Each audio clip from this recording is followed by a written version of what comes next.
Doctor Mohiuddin Khan Alamgir, অনেকে সংক্ষেপে বলেন মখা আলমগীর, তাকে নিয়ে একটা রিপোর্ট যুগান্তর পত্রিকায়। সেটা হচ্ছে মখা আলমগীরের পেটে পদ্মা ব্যাংক, মিলল আরও চাঞ্চল্যকর তথ্য।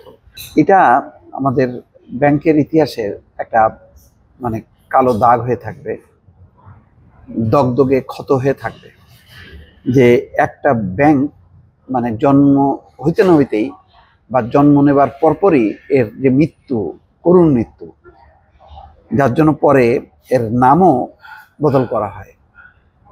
ফার্মার্স থেকে এর নাম বদল হয় পদ্মা ব্যাংক। ফার্মার্স দেখেন কত সুন্দর, ফার্মার্স যারা কৃষিকাজের সাথে যুক্ত, কিন্তু নামটা সুন্দর কিন্তু কাজটা খুবই অসুন্দর, এবং এত কোটি টাকা লুটপাট হয়েছে অকল্পনীয়। এবং বলা হচ্ছে যে এর ঋণের অবস্থা এমন যে 86% মন্দঋণ, মন্দঋণ এই ঋণ আর কখনো তোলা যাবে না, এবং তার পরিমাণ কিন্তু 100-200 কোটি টাকা না, কয়েক হাজার কোটি টাকা। দর্শক, সেই খবর প্রকাশ করেছে সাবেক স্বরাষ্ট্রমন্ত্রী এবং আওয়ামী লীগ সরকারের প্রভাবশালী নেতা ডক্টর মহিউদ্দিন খান আলমগীর তথা ওরফে মখা আলমগীরের বিরুদ্ধে দুর্নীতি, ঋণ জালিয়াতি এবং অর্থ পাচারের চাঞ্চল্যকর তথ্য পেয়েছে বিএফআইইউ, ফিনান্সিয়াল গোয়েন্দা, আর্থিক গোয়েন্দা সংস্থা, যেটা সংক্ষেপে বলা হয় বিএফআইইউ। ফার্মার্স থেকে নাম বদল হয় পদ্মা ব্যাংক, লাভ হয়নি। সেই ব্যাংক লুটের 1 নম্বর কারিগর ছিলেন সাবেক স্বরাষ্ট্রমন্ত্রী এবং আওয়ামী লীগের প্রভাবশালী নেতা doctor Mohiuddin Khan Alamgir.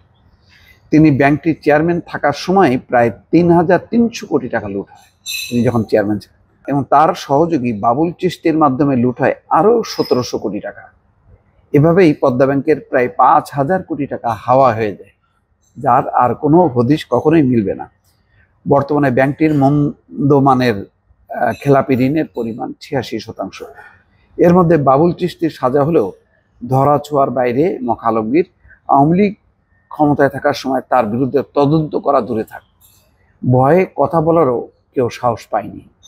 Bangladesh financial intelligence unit BFIU প্রতিবেদন পদ্মা ব্যাংকের বলা হচ্ছে যে ডক্টর মহিউদ্দিন খান আলমগীর এখন যুক্তরাষ্ট্রে অবস্থান করছেন। খাত সংশ্লিষ্টরা বলছেন পদ্মা ব্যাংকের উপর এখন ফরেনসিক অডিট করা জরুরি, তাহলেই বেরিয়ে আসবে অচল এবং মৃতপ্রায় ব্যাংকটিতে লুটপাটের পুরো চিত্র।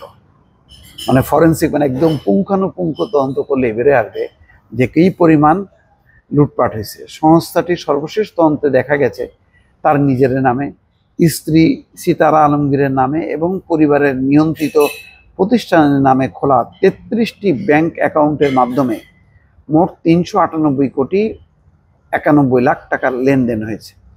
এর মধ্যে 200 কোটি 63 লাখ টাকা জমা হয়েছে এবং 197 কোটি 88 লাখ টাকা উত্তোলন করা হয়েছে। বর্তমানে অ্যাকাউন্টগুলোতে অবশিষ্ট আছে মাত্র 2 কোটি 82 লাখ টাকা। আদালতের নির্দেশে এসব অ্যাকাউন্ট পুনরায় স্থগিত করা হয়েছে। ক্ষমতার অপব্যবহার করে অর্থ পাচার। বিএফআইইউর প্রতিবেদনে বলা হয়, মখা আলমগীর মন্ত্রী থাকা অবস্থায় ক্ষমতার অপব্যবহার করে অবৈধভাবে বিপুল অর্থ উপার্জন করেন। সেই অর্থ দেশের বাইরে পাচার করা হয়।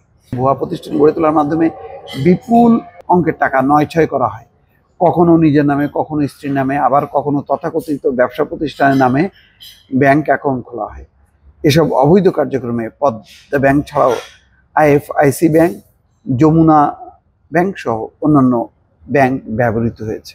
আর কি শুনবেন, এগুলি কাহিনী কখনো শেষ হবে না। 15 বছরে লুটপাটের লম্বা কাহিনী, এটা শেষ হবে আগামী 2-4-5 বছরে, এটা মনে হয় না। দর্শক, ভালো থাকবেন। আল্লাহ।